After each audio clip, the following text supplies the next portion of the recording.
Rano, Kathleen Hoffman are all part of that organization with me. I am committed and dedicated to working with the local NOAA chapter to help you restart that chapter on this campus. The connections that you can have and that you can make to the HR community in Northwest Arkansas that exists today will be career changing for you. Alex, who spoke earlier today, if you've not met her, was a former president of the HR Management Association. So I'd just like for you to think about that as you enjoy the activities today. I'll be working with Dr. Maddox to get more information out, but I hope that by this time next year, when you're on year 2 of the HRD Summit, that we'll have a group of students here that will be representing an HR chapter for the University of Arkansas. Thank you very much for allowing us to participate.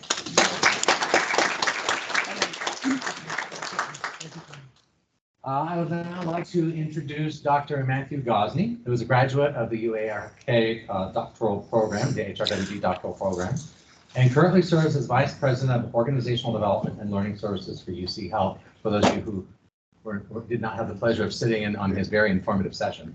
Dr. Gosney's focus areas include talent management strategy, development, retention culture, and learning for the system. Dr. Gosney, the floor is yours.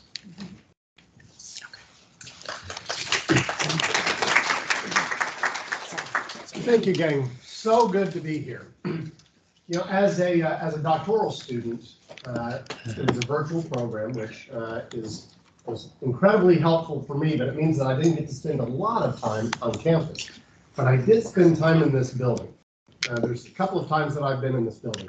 Number one is when I came to interview. You've got to go through a doctoral an interview to be admitted into the program, and that's where I met Dr. Grover. I think I saw Dr. Grover here earlier. It is great to see you again. I had hair last time. But so nervous and anxious and excited at that moment. And then I think I told the previous group I came here to defend my dissertation then a few years later. Once again, nervous, excited. And so I'm not going to lie, as I walked into this building again, I got a little nervous, anxious, and excited. It was a standard reaction for me. But how exciting and how wonderful to see this group come together. Thrilled to be part of it and to see it happen. I think it's crucially important, the work that we do. There's a famous scene in the movie Taken where Liam Neeson explains to his daughter's kidnappers that he has a certain set of skills, right, that are incredibly important and useful. Well, we have a certain set of skills. And not only do we have a certain set of skills, but we have a very important passion. One of my mentors, Paul Gustafson, likes to say that we have OCD, which is organizational consultant disorder, which is the obsession with well-run organizations and with people and process and the marriage of people and process. And so when you take individuals that have passion for that kind of work, and you give them the talent and the skill and the development and the focus and the attention, they have the ability to go out and create meaningful, important change for the world. It feels like the last 3 years, we have been particularly crucial. And as I look forward to the future of work, what we do and the way that we help organizations understand and leverage their talent, but more importantly, to help that talent feel meaningful connection to the work that they do, is only going to become more important. So the work that we do matters, and the education that we receive to prepare us for that work is critical and crucial. That is why this program is so important. And that's why today we honor one of the founding architects of that program, Dr. Barbara Hinton. This afternoon, I want to introduce Dr. Hinton, who is our honored guest today. Dr. Hinton received a BSc degree from Auburn in 1961 and a master's in secondary education reading and English in 1980, and a doctorate in adult education from the University of Arkansas in 1983. Prior to coming to the U, she initiated the first full-time adult education program at what is now named Northwest Technical Institute and taught adult basic education, GED, and ESL there for 40 years. During her graduate work at the University of Arkansas, she served as a research associate for an Arkansas vocational education post-secondary program improvement grant. In 1984, she was appointed as a vocational educator instructor in the Department of Vocational and Adult Education. My mom worked in VOTEC, so it's a tender spot for me, and became head of the VAED department in 1990, moving through the academic ranks to professor in 1996. After serving as department head for 16 years, she served as the College of Education and Health Professions Associate Dean for Academic Affairs until her retirement in 2009. While she served as the department head, the department expanded to include rehabilitation counseling and communication disorder programs and was named RHRC to reflect those additions. During her academic career, she conducted research and published widely in areas of human resource development, workforce literacy, program development and evaluation, and served in several national professional leadership roles. Was external evaluator for 2 federal workforce literacy grants and presented at national and international conferences throughout the U.S., Australia, Chile, Kenya, and Morocco. After retirement, she continued to travel the world with her husband, Dr. James Hinton, until his passing in 2019, and they enjoyed their love of scuba diving. They have 3 sons, Dave, Bob, and Tommy. Bob joins us today, and 5 grandchildren. In retirement, she is an avid nature photographer and gardener. Perhaps her most significant professional contribution was leading her faculty in developing and delivering distance education programs for place-bound working adults, such as myself. Today, she will describe those initial distance technology-mediated efforts and acknowledge the dedication and hard work of the many who contributed to the success of that first program and others that have followed, both in the College of Education and Health Professions, as well as in other colleges at the University of Arkansas.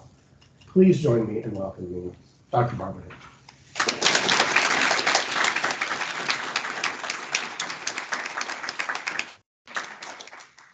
Well, I feel like I've come home. I spent quite a few years here in this college, and they were wonderful years, and it's a real pleasure to be back here. I'm both honored to be asked to speak to you today and humbled because I see what has happened over all these years and the change that has occurred and what a difference you all have been making in the workforce in Arkansas and around the world, by the way. So today, as was said, I want to give you a little bit of a background of why we started an undergraduate HRD program and how we went about doing it. So we'll do a little walk down memory lane, but first of all, let's remember someone, let's see, who was that? May have been Hillary Clinton, said it takes a village. And truly, it took a village for us to move from the Department of Vocational and Adult Education to a department that is delivering educational programs all the way everywhere around the state of Arkansas, around the nation, and around the world. So I'm humbled to have had a small part in that in the very beginning. A lot of change has occurred in recent years. As I look across this room, I see quite a few people who were involved in that change.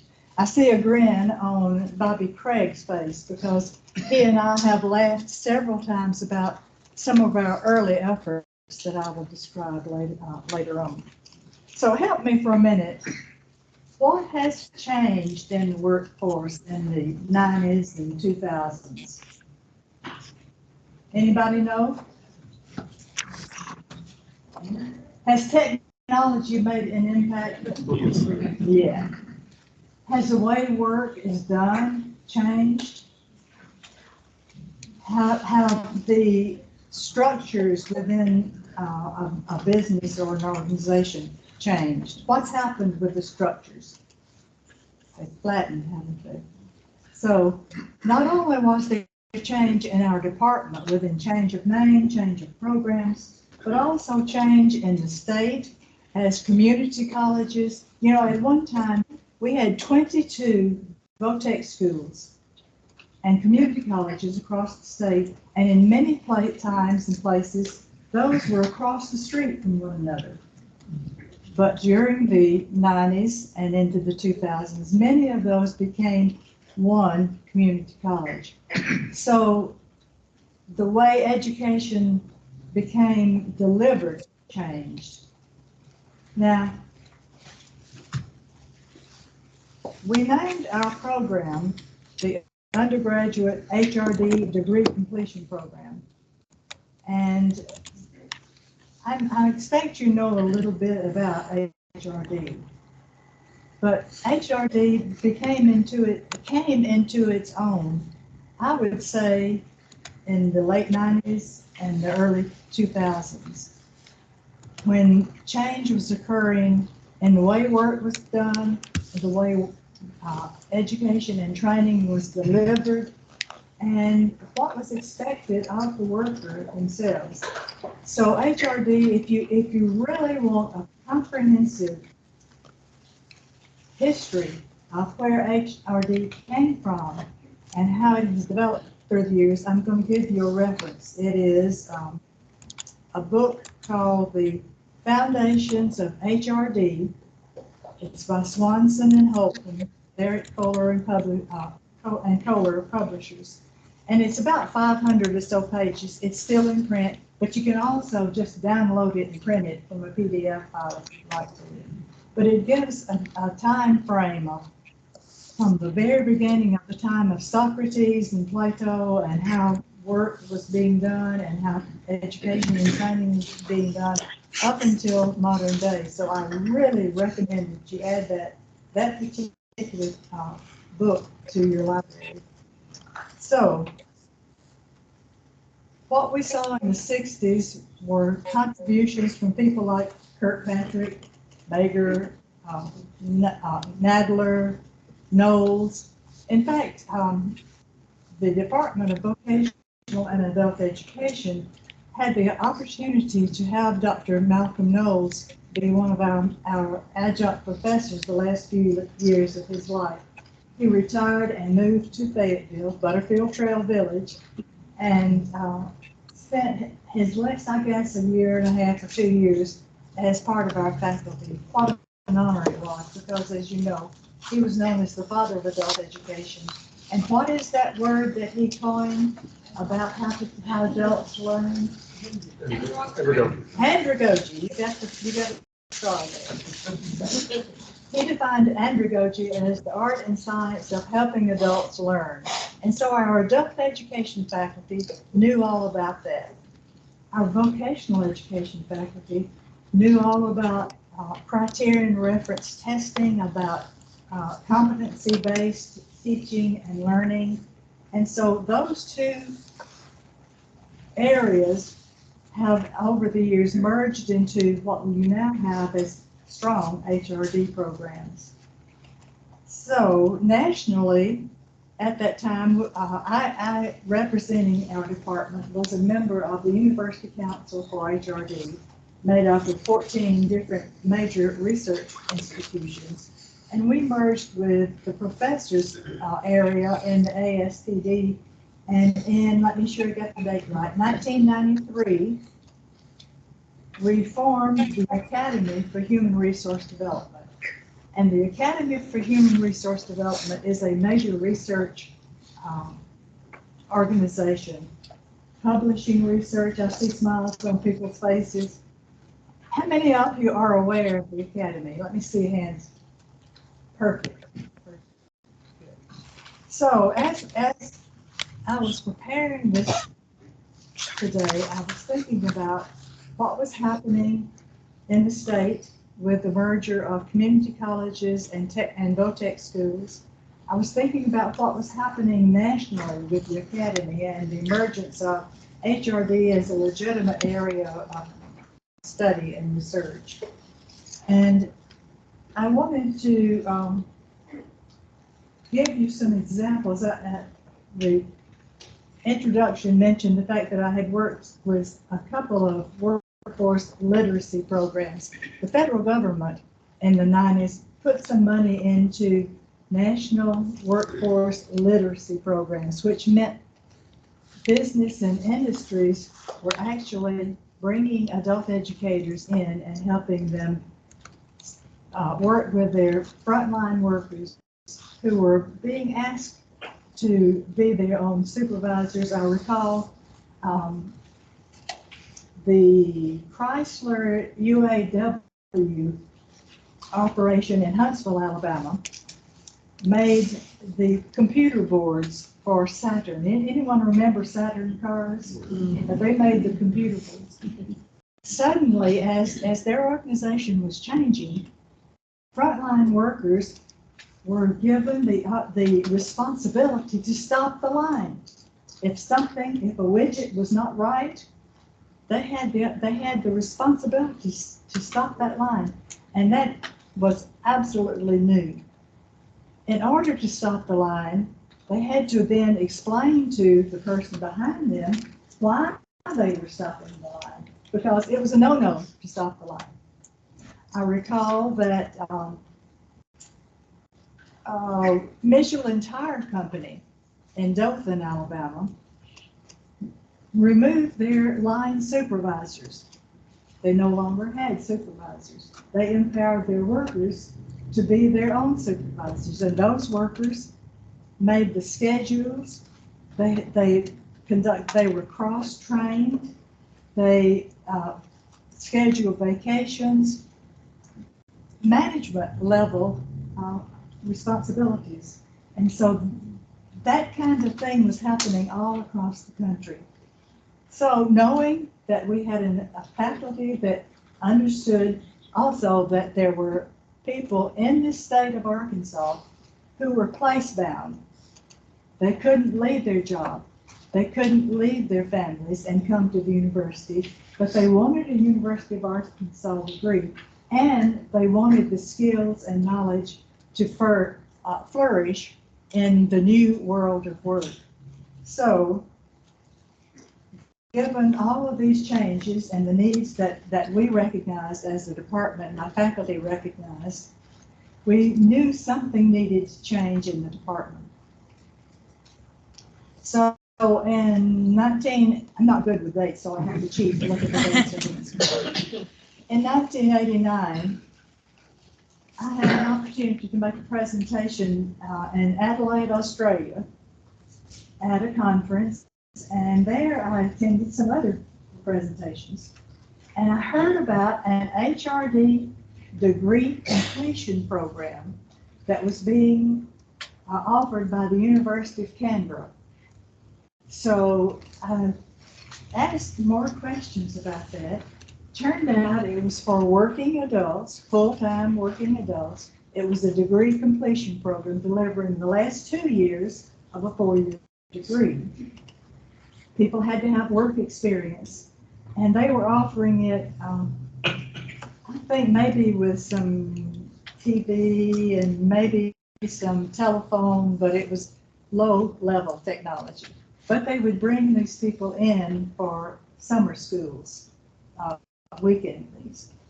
Now here at the university, the Division of Continuing Education had been offering correspondence courses, on-campus conferences, certification programs, and at that time, it was the Division of Continuing Ed. Now it is what?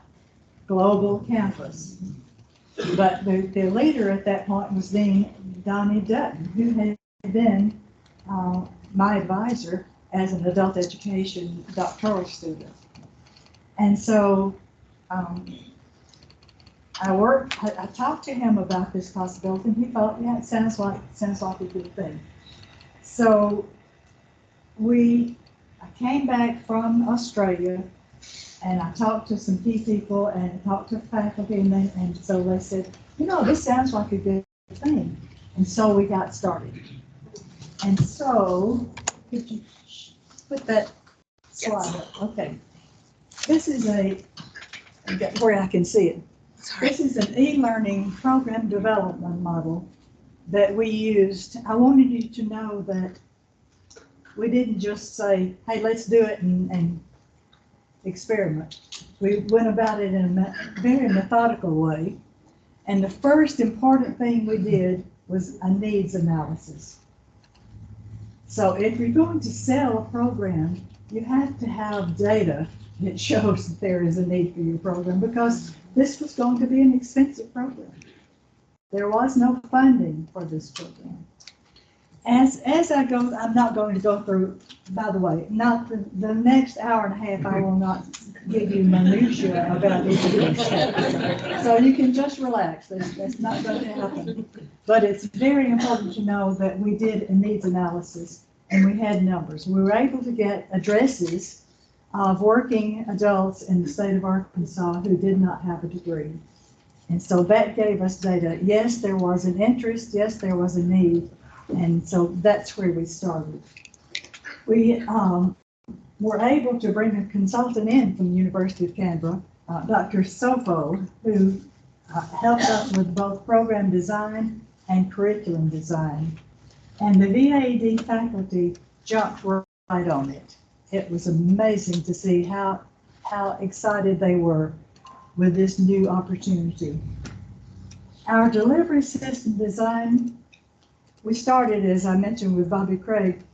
I think it was the Jones Center where I'm from. It was compressed interactive video, and I'm telling you, it was not Zoom.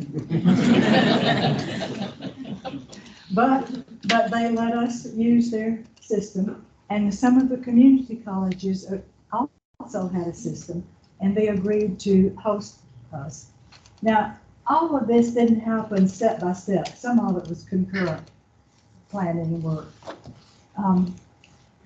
So initially we started, as I said, with interactive TV, sometimes 3 or 4 different sites. So that was interesting. I'll talk about that later.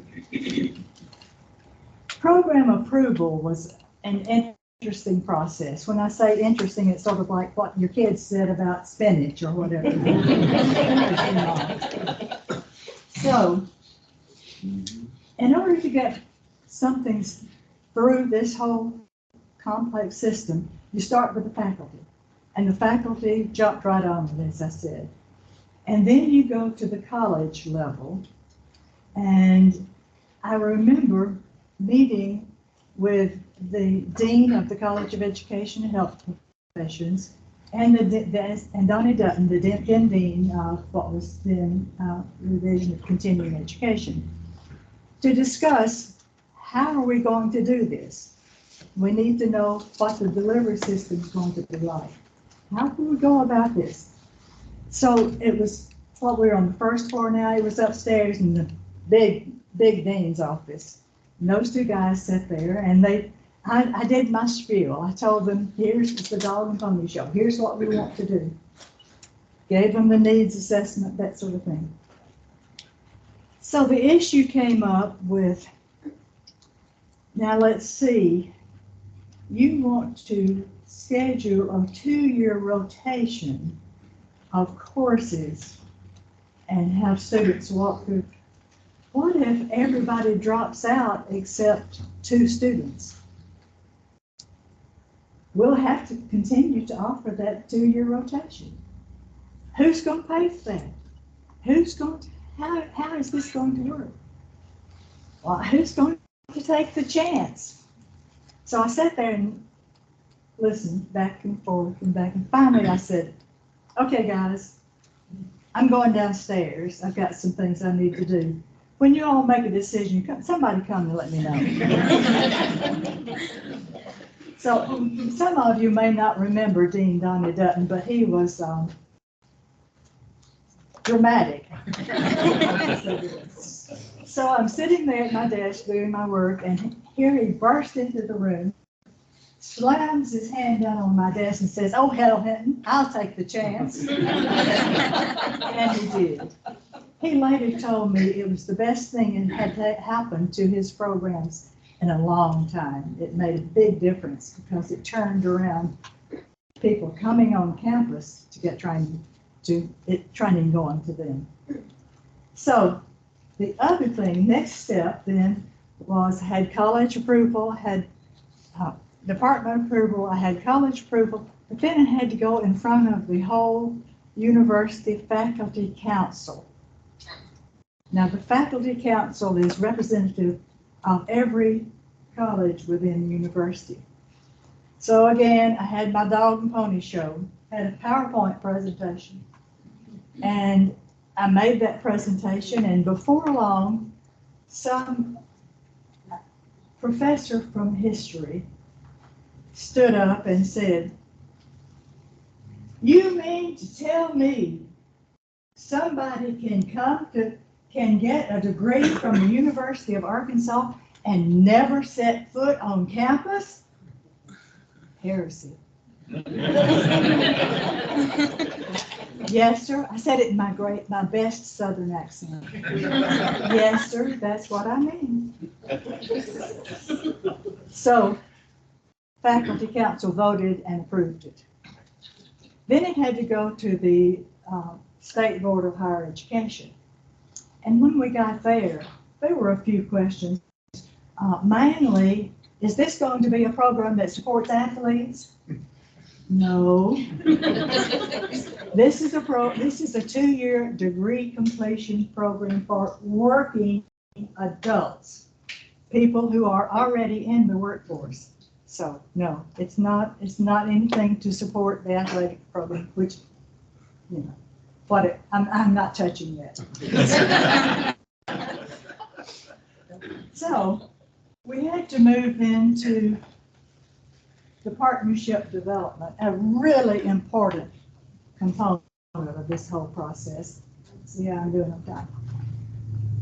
We went to went to the Walton College to assure them that we were not going to try to put in a management program, that they had the management thing taken care of. I went to community college administrators because they were fearful that we were going to be offering general studies courses, which is their bread and butter. They offer the general studies courses. I assured them, no, those general studies can be transferred in. Students in your community will take those courses at your institution, and they will transfer those in. So yeah, suddenly that became a really good idea. We went to central administration and said, we're going to be having people want to transfer in courses, and it turns out that many times these students may have general studies courses from 4 or 5 to 6 different institutions. So I said, can we get some support on improving the transfer of courses so that there's articulation between at least the state community colleges and the University of Arkansas. And I must say that Don Peterson and Nancy Talbert were absolutely, totally on board and supportive. So we really did have a village of people helping us.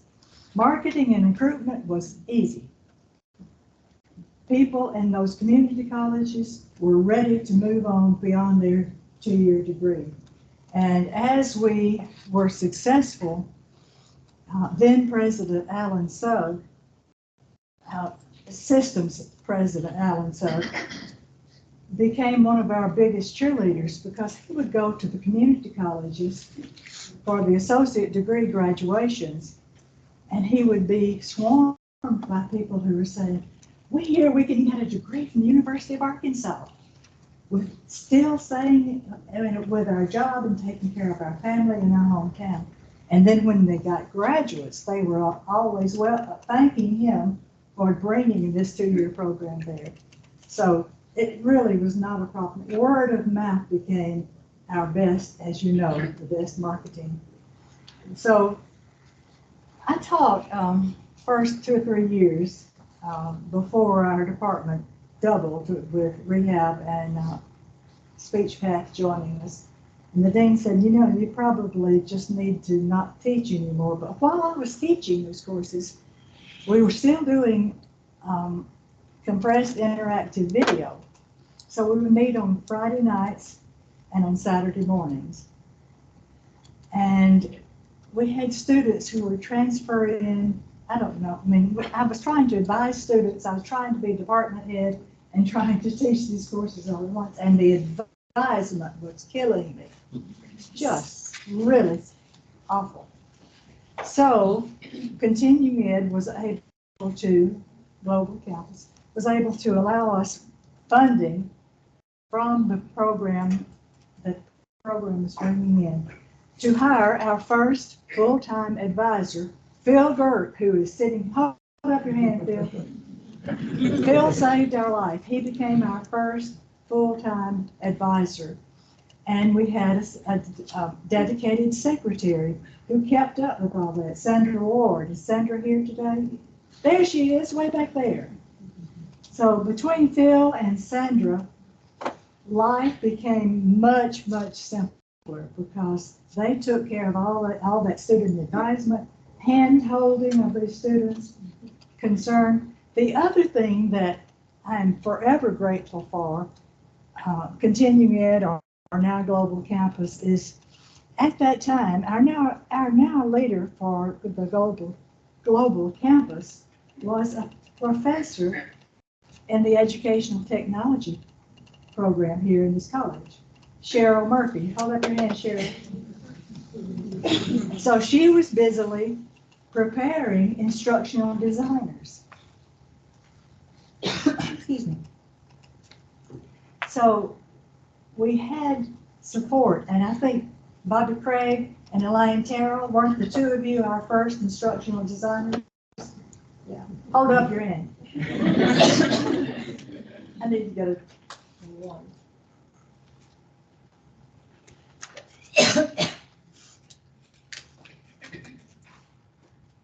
So, marketing, advisement, and program delivery, as I said, were initially in fall of 1996, isn't that right? Suzanne Kenner was able to pull up that information for me. Hold up your hand, Suzanne.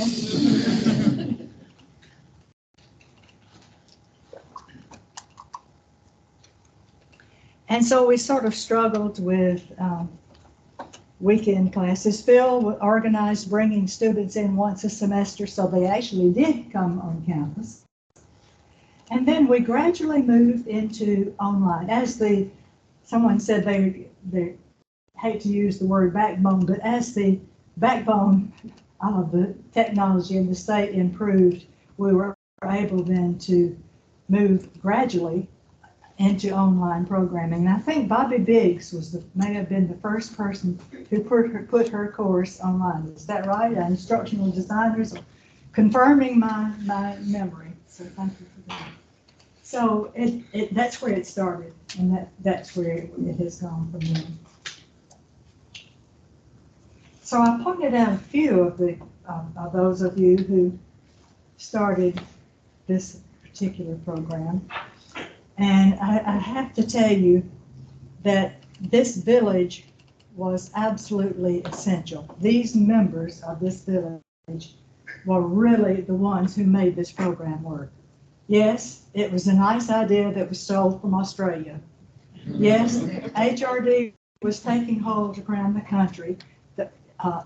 Research institutions like Arkansas and Georgia and George Washington University and BYU and Texas were all meeting together and talking about using technology. But to really make it work, the people here that I have mentioned in this whole development, they are the ones who really made this work. So the village, I thank you. You were great. It was absolutely wonderful to work with you all. Now, let me ask you, if I've missed you, well, let me mention this. We started with an undergraduate degree completion program. It didn't stop there. The need didn't stop there. So now, as you look online, you see so many online programs. This particular department, others in this college, others across the university, others around in other countries. Frederick Nafuko was one of our faculty members in the 2001, I believe he came. And Frederick had come from Nairobi, Kenya, and Kenyatta University had been paying big bucks to a university in Australia to bring video programs into the Kenyatta University.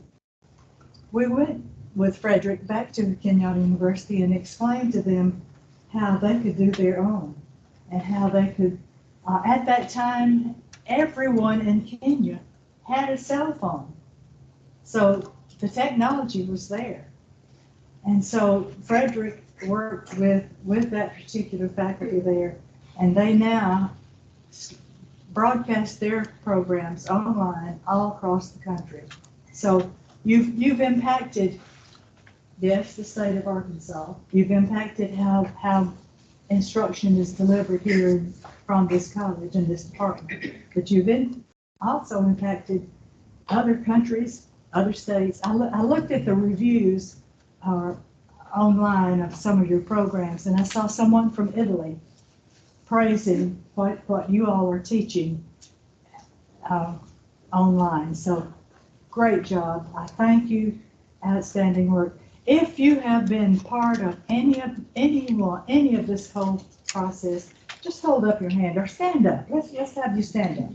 If you were in the beginning or if you are now helping to deliver these programs, hold up your hand. Stand up.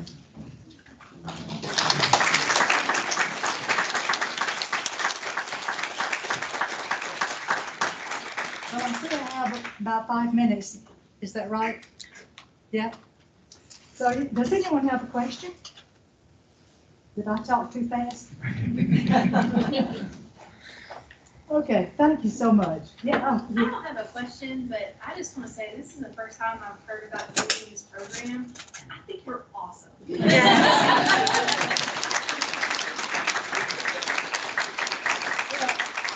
want to have a conversation with my son. Thank you, thank you. It's been a while since I retired in 2009, and I've been out having fun ever since. But it is nice to be back home. And thank you again to the whole village and all the good work. By the way, you're not finished. The pandemic hit. The work has changed. I had an experience this week, and I'm going to take one quick minute to tell you. On Wednesday, I had a procedure at a local hospital. It was a rather complicated procedure and robotic.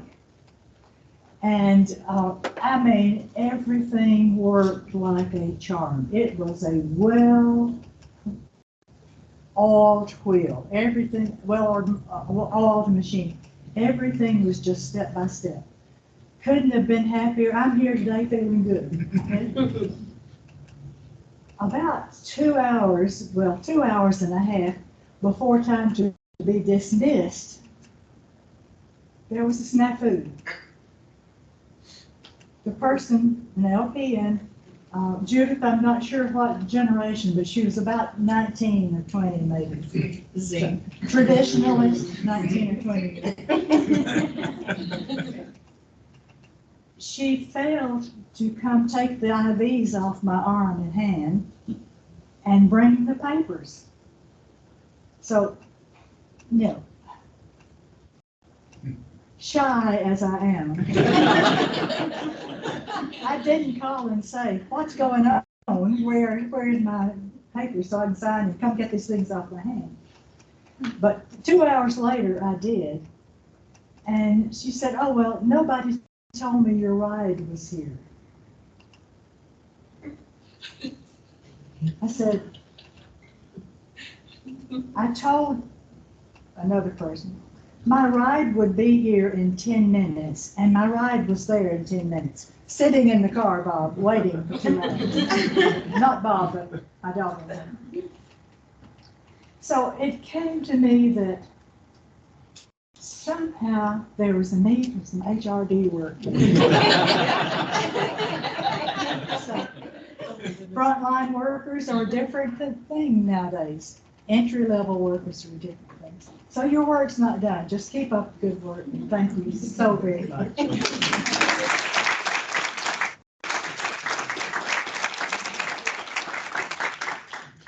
Thank you so much to Dr. Hinton. Only one thing I would add, and that is if you have interest in the history of human resource development, you can also buy the book that Dr. Hughes and I wrote on the topic. Swanson and Helton don't need any more room. Feel free. Just very quickly, Dr. Hinton, on behalf of faculty, students, and alumni, thank you so much for all that you have done to build this program into what it is today. A very small token of our gratitude and appreciation. Thank you so much.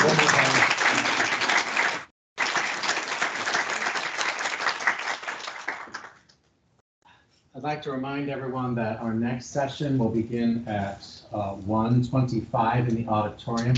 I would also like to once again thank Blue Cross Blue Shield for sponsoring this lunch. I'd like to give them a round of applause. And I would like to thank Dr. Hinton as well for being a trailblazer in the area of online development, because I can personally attest that I finished my undergrad online after going to 6 different universities. Finally finished it online because I was in a location that was geographically remote. So I didn't have the opportunity to go to a classroom environment. So I was able to finish my undergrad, and now in 8 short weeks we'll be finishing my graduate degree. So thank you. And thanks to all of you who were part of that program as well for getting that up. It's certainly been a model for other universities as well. So brought on. And so 1:25. And there's a lot of swag back there on that table. Please take it.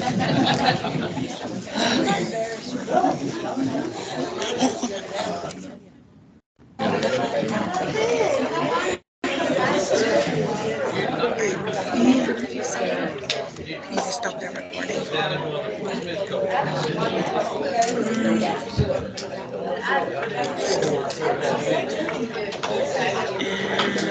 No, I need the recording. Stop. You can go back.